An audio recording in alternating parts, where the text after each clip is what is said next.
Cuando pensamos en Walter White, la imagen que suele venir a la mente es la del Heisenberg triunfante, el hombre que dice "di mi nombre", el que se ríe maniáticamente en el sótano o el que destruye a sus enemigos con una explosión calculada. Pero existe otra versión de Walter, una que a menudo se pasa por alto, pero es quizás la más crucial para entender su verdadera naturaleza. Hablo del Walter del penúltimo episodio, Granite State.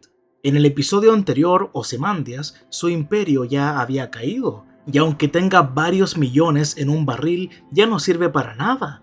Walter está confinado en una cabaña en medio de la nada, rodeado de nieve, silencio y su propia decadencia.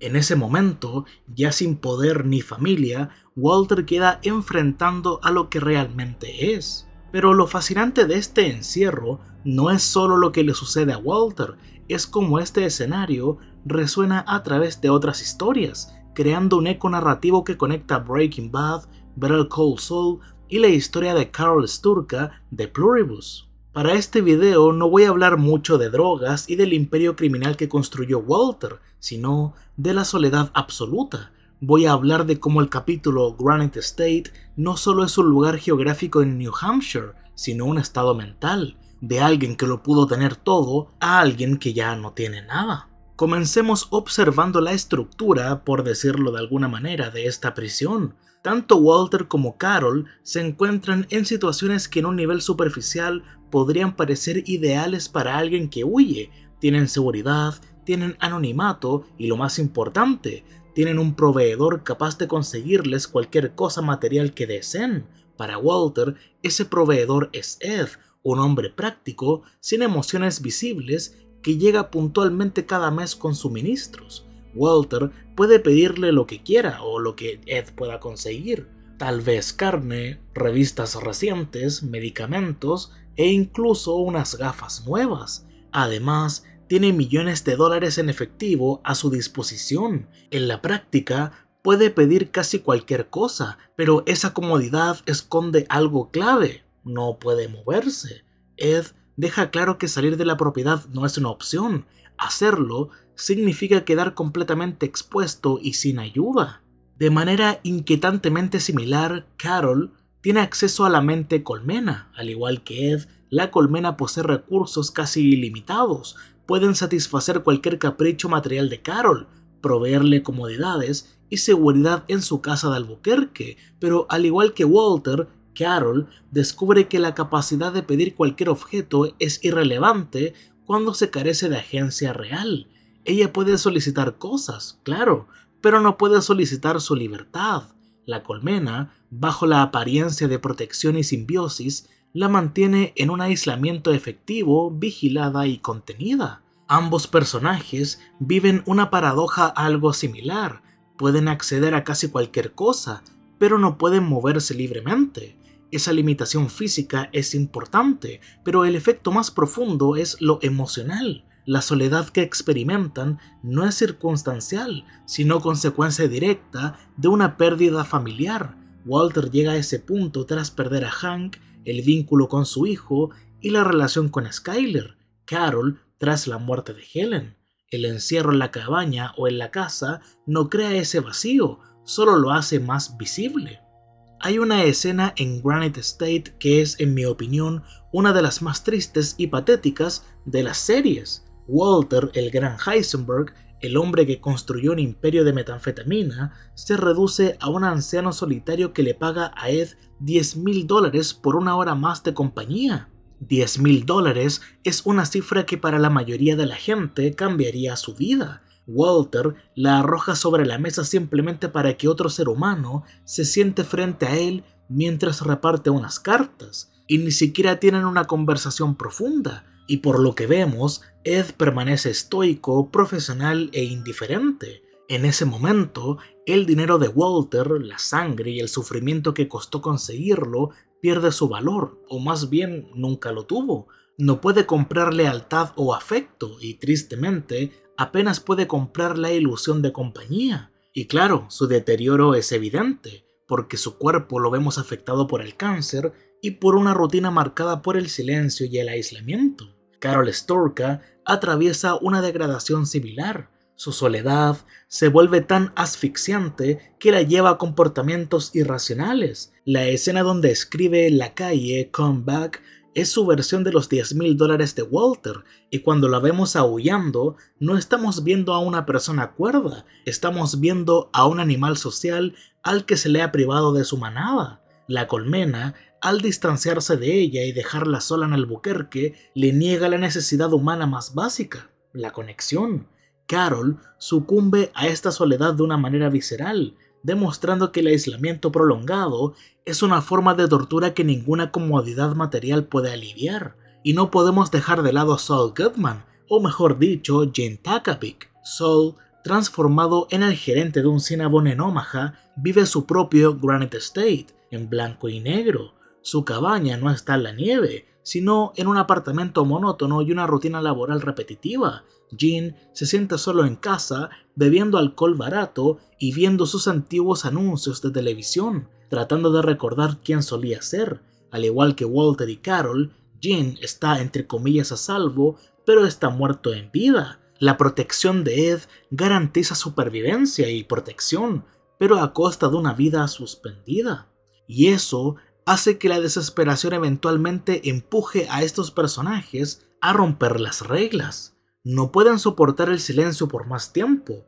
Walter, desafiando las advertencias de Ed y arriesgándose a ser capturado por la DEA, abandona la reserva, camina por la nieve, débil, y llega a un bar local. Su objetivo no es huir, sino conectar con alguien. Llama a la escuela de su hijo y manipula la situación solo para escuchar la voz de Flynn.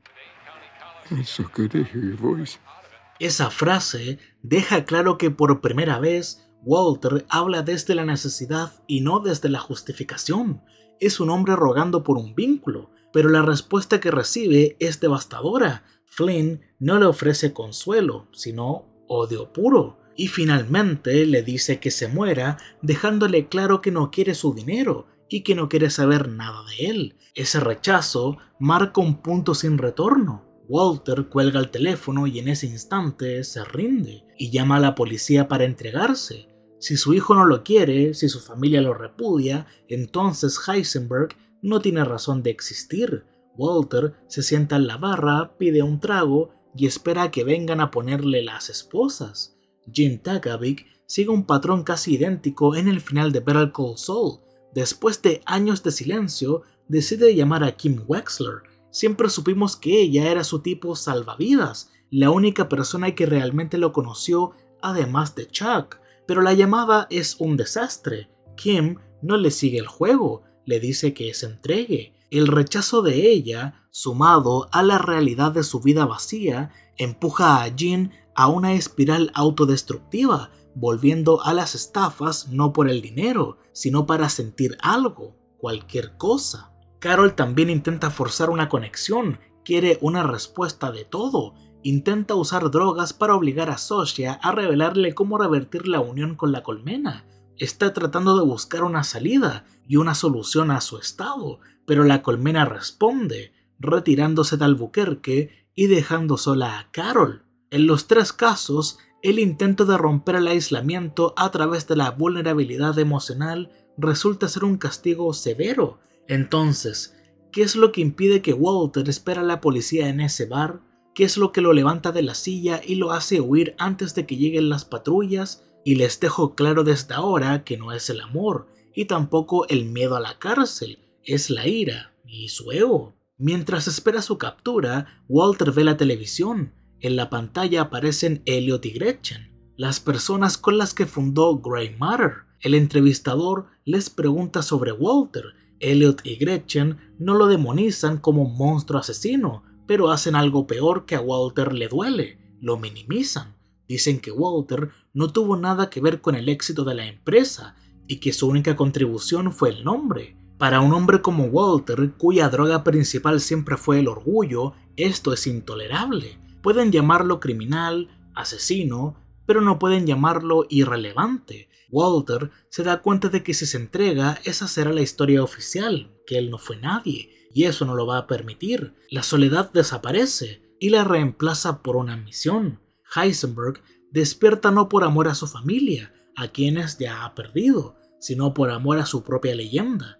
Decide volver a Albuquerque no para pedir perdón y para arreglar todo porque es imposible, sino para ganar. En Pluribus, Carol tiene un despertar similar, aunque motivado por una amenaza diferente. Su catalizador es Sosha, revelando que la colmena tiene un plan B. Pueden unir a Carol usando sus óvulos congelados. Aquí la amenaza no es al orgullo intelectual, sino a la agencia biológica y existencial, porque si la colmena puede replicarla o usar su material genético sin su consentimiento, Carol deja de ser un individuo para convertirse en un recurso. Al igual que Walter no podía permitir que Grey Matter borrara su nombre, Carol no puede permitir que la colmena borre su autonomía. Y Sosha amenaza el aspecto central del carácter de Carol, su derecho a decidir quién es.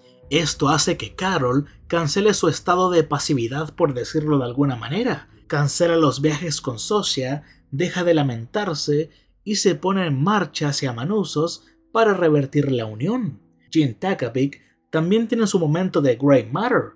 Cuando es acorralado y atrapado, Gene se transforma de nuevo en Saul Goodman, porque no puede soportar ser visto como una víctima patética escondida en un Cinnabon, y decide tomar el control. Confiesa sus crímenes con orgullo y finalmente recupera su nombre real, aunque sea para pasar el resto de su vida en prisión. Finalmente, debemos dirigir una mirada crítica a los facilitadores de este encierro, Ed y la colmena. En el transcurso de las historias, se presentan como solucionadores de problemas. Literalmente les dicen que les van a dar una nueva vida y que se las van a facilitar, pero ¿es realmente una vida? Si analizamos las acciones de Ed, vemos que no actúa en el mejor interés de Walter.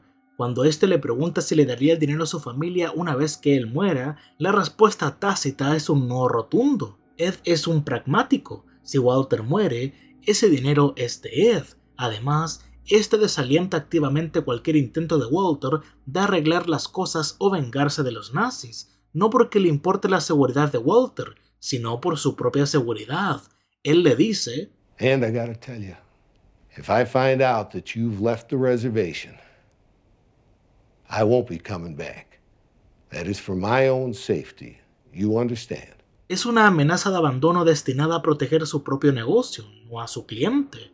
Ed mantiene a Walter ignorante, sin internet ni teléfono, bajo la excusa de la seguridad, pero en realidad está asegurando su propio pellejo. La mente colmena opera bajo la misma lógica de autopreservación. Se niegan a darle a Carol la información sobre cómo revertir el proceso porque su imperativo biológico se lo impide. Revertir la unión dañaría o mataría a la colmena. Por lo tanto, mantienen a Carol en la oscuridad, manipulándola y aislándola para protegerse a sí mismos. Tanto Ed como la colmena garantizan seguridad, pero a cambio de obediencia. Ofrecen protección y comodidad, siempre que no se cuestione el marco que imponen. Walter y Carol terminan entendiendo que esa protección tiene un costo alto. Les impide avanzar hacia lo que realmente buscan. Para uno, cerrar su historia, y para la otra, recuperar su autonomía. En ambos casos, actuar implica dejar de aceptar esa seguridad. Lo que Breaking Bad, Better Call Saul y Pluribus nos enseñan a través de estos paralelos es una lección sobre la condición humana. Nos muestran que la seguridad absoluta es incompatible con la vida verdadera. Walter White en su cabaña y Carol Sturka en su casa son ejemplos perfectos de seres humanos reducidos a meros organismos biológicos. Comen, duermen, respiran, pero no existen. Así que Granite State no funciona como un refugio, sino como una etapa de detención. Es el punto en que la historia se frena y los personajes quedan definidos por la espera y la inacción. Estas resoluciones no ofrecen finales felices en un sentido tradicional. Walter no recupera a su familia, Carol no recupera a Helen y Gene no recupera su vida con Kim en el sentido romántico. Lo que sí recuperan es la capacidad de tomar una decisión y actuar en consecuencia. Al final, Walter decide morir bajo sus propios términos, rodeado de su verdadero amor, el laboratorio, y no como un anciano enfermo en la nieve. y esto nos recuerda que a veces el impulso más humano no es la supervivencia, sino la necesidad imperiosa de dejar una marca, aunque el precio sea la vida misma. Salir de la cabaña implica aceptar la muerte, pero también implica rechazar el olvido, y para Walter, ese gesto final no tiene que ver con redención, sino con no quedar en el olvido.